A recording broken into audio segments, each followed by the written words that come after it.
Hello and welcome to Cutter Farms. We're starting off a new series today on Royalton, Minnesota. This map was originally released by OS Mapping, but we're playing on an edit by TJ Customs FS19 Edits. This was released on his Facebook page back in January, and it's a really cool looking map. I had intended to do a little bit of a fly around and show off the map to start this video off. But we are playing with seasons, and we've got some clouds and some haze here, and so it's going to be a little bit difficult to get a good sense for the map from flying around. I am going to show off just kind of the downtown area here, and then I figured we'd just take a drive from downtown back to our farm and show a little bit off that way.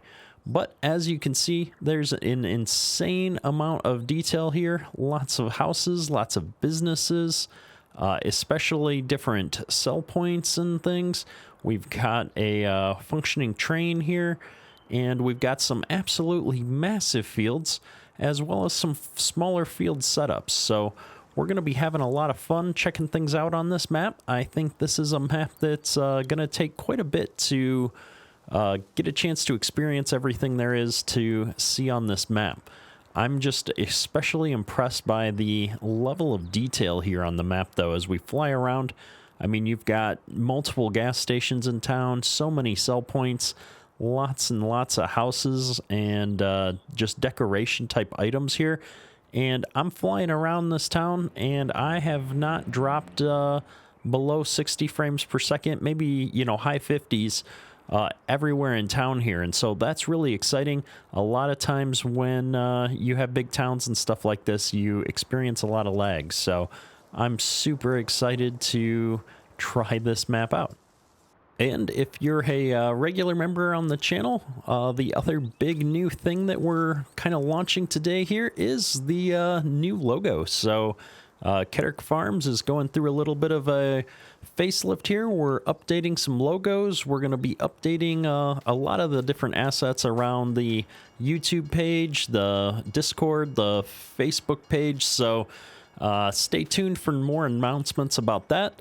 However, this is a good time to mention we do have a very active Discord server. So if you're looking for a place to hang out and talk to fellow farm simmers, that is the place to be. I love this train in that it's also fairly long compared to most FS19 trains. So we're going to wait for these lift arms to go up here, and we're going to actually just head to our farm. Now, we are doing something a little bit different in this series, in that we have transferred our assets over from the Clark Farms playthrough that we were doing. And so this is a new farm for us with new equipment, but we've started with a limited amount of money based on selling off all of our land and equipment on the Clark Farms series. And so that netted us about $2.19 million, which may seem like a lot of money, but getting started on a farm in Minnesota with needing to have all the equipment necessary for what we want to do is a little difficult. And so we're going to probably be missing a few pieces of equipment, but I wanted to do something a little bit different than some of my other series, while not just putting a whole bunch of money into the game. And so we're going to head out to the farm here and kind of do a walkthrough of our equipment. But as you can see, this is a pretty big map. We're driving pretty fast here to get down here to the edge of the map. And this is the map border down here where this road ends. And so we're going to be kind of nestled down in the bottom corner of the map here. And in fact, I forgot to bring up the PDA here. If you look at this PDA, we started in the downtown area here. This is a very large 4X map. And so you've got a ton of fields over here on the left side, which are fairly sizable.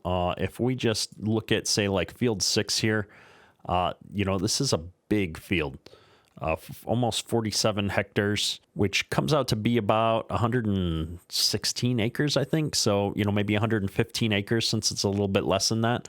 That's a big field by farm sim standards. And so we've got this farm down here in the lower right-hand corner of the map. And so we're going to actually drive out there and take a look. And then we'll take a quick look at how many acres and stuff our farm ends up being once we get out there. I do love the sell points on this map. There's a lot of detail that's gone into them. They're not just basic dump your grain here type sell points.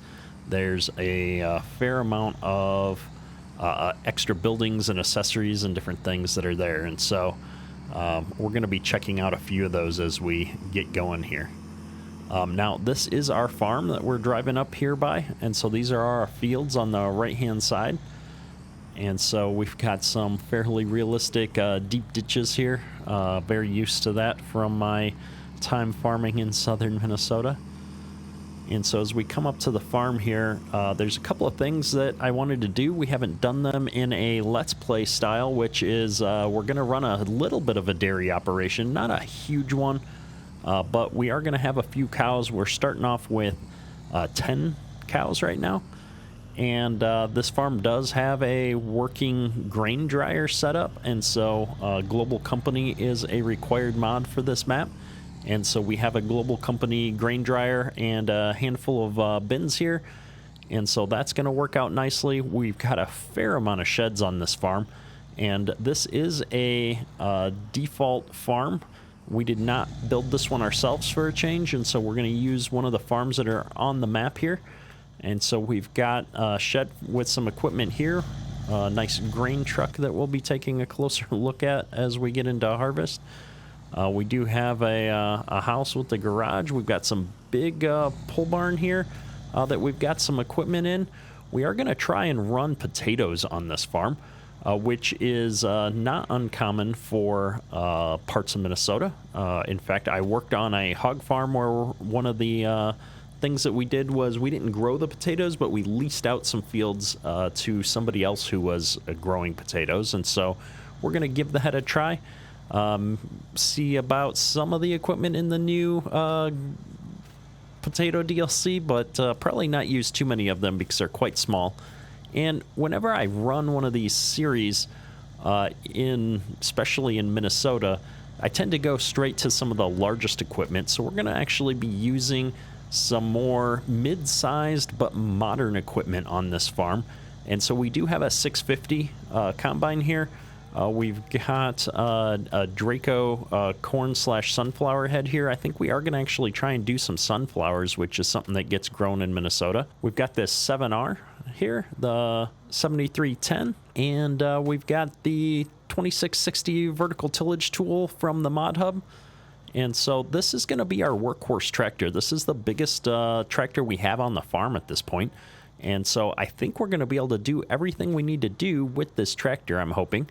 As far as the heavy lifting, we've got a couple other tractors on the farm here. We do have a DB60. It seemed like the appropriate size and type of planter for what we want to do on this farm. And then if we just come around here and come into our rear shed here, we've also got a 6410. We use this tractor on our Flint Hills series, but we use the two-wheel drive variant, so we're going to try the all-wheel drive variant here.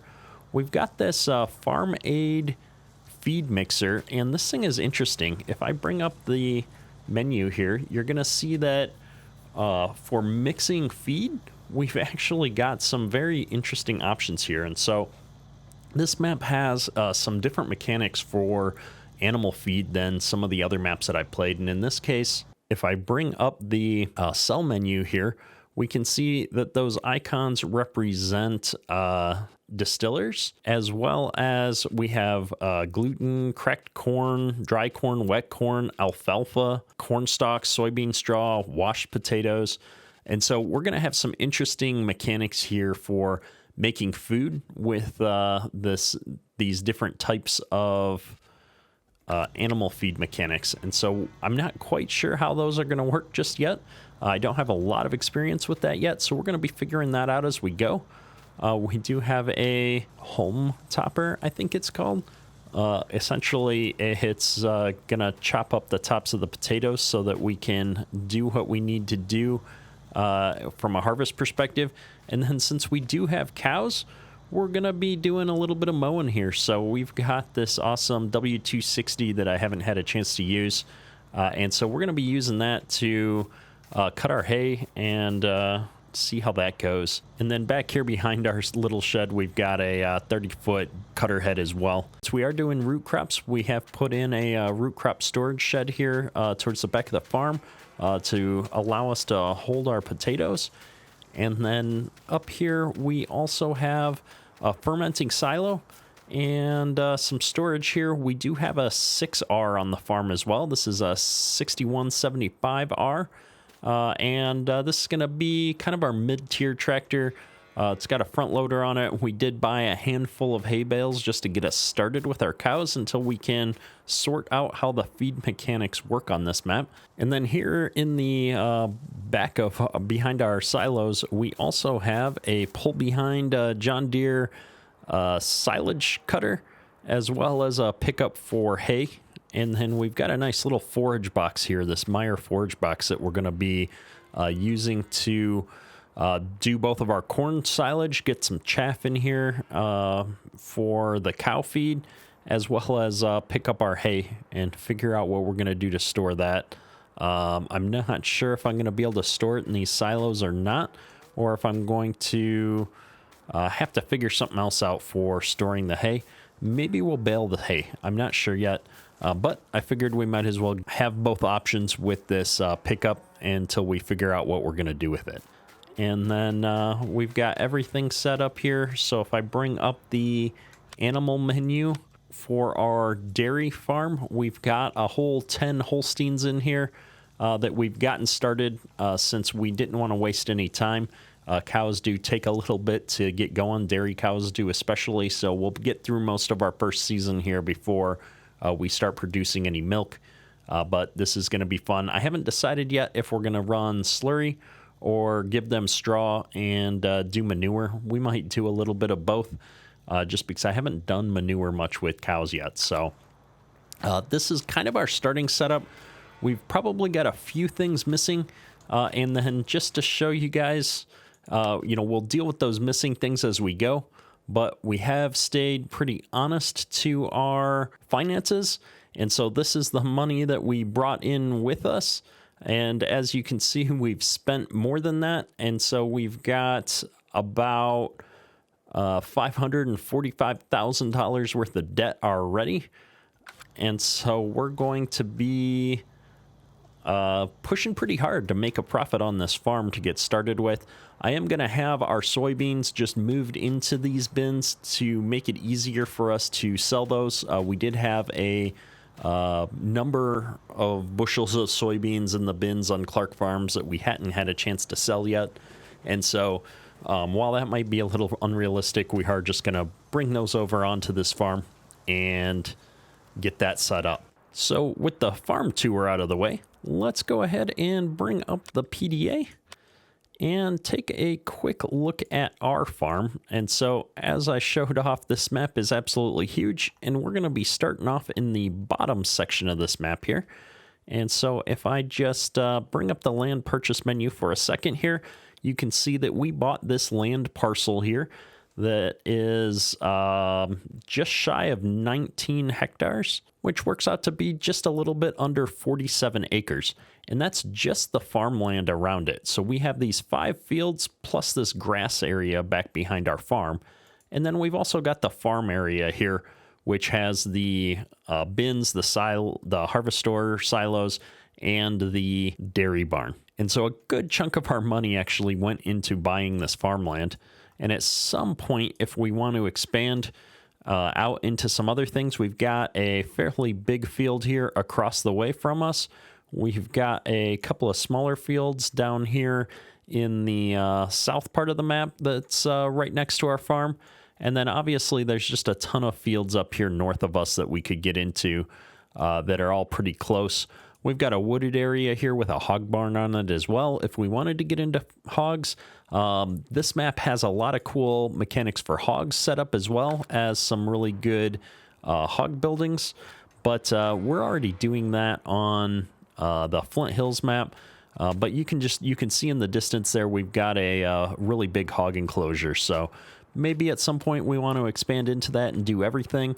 On this map, I think we are going to actually do a little bit of everything. I think it's going to be fun. I do want to do some potatoes. I've not done potatoes in Farm Sim, I don't think ever. And so with the new Grimmy, I think that's how you pronounce it, Grimmy, please drop a comment below and let me know how you pronounce this. But with the new potato DLC coming out, I thought it'd be a good time to give it a shot, try some of the unique conveyor belts and those kinds of systems out. But I'm not going to run 100% potatoes here, just because that's a lot of potatoes. And so we'll do some mixed crops. We'll do, maybe some standard row crops. Maybe we'll do some new things. We're going to do some grass work and see what the new feed mechanics are going to be like for the dairy farm here. And quite honestly, we haven't done a dairy farm in any of our series since I switched over from the time-lapse videos. So that should be a lot of fun to play around with as well. We'll also be taking a look at how precision farming works with root crops. We haven't done anything with precision farming on this farm yet, so we don't have any soil samples taken or anything. This map does not have a precision farming custom soil definition, so we will be using the default, but that's okay. It'll still be interesting to see how root crops are different, if at all, in precision farming compared to some of the default row crop mechanics. I know that they do work a little bit different with how nitrogen gets used. I think they ignore additional fertilization or something like that. So we're going to play around with that a little bit and see how it goes. So with that, we're going to keep this first video short and to the farm tour. I'm looking forward to hearing your suggestions on things that we should do in this series, crops that we should plant. Let me know what you think, and don't forget to like and subscribe. That's all for today. Kedrick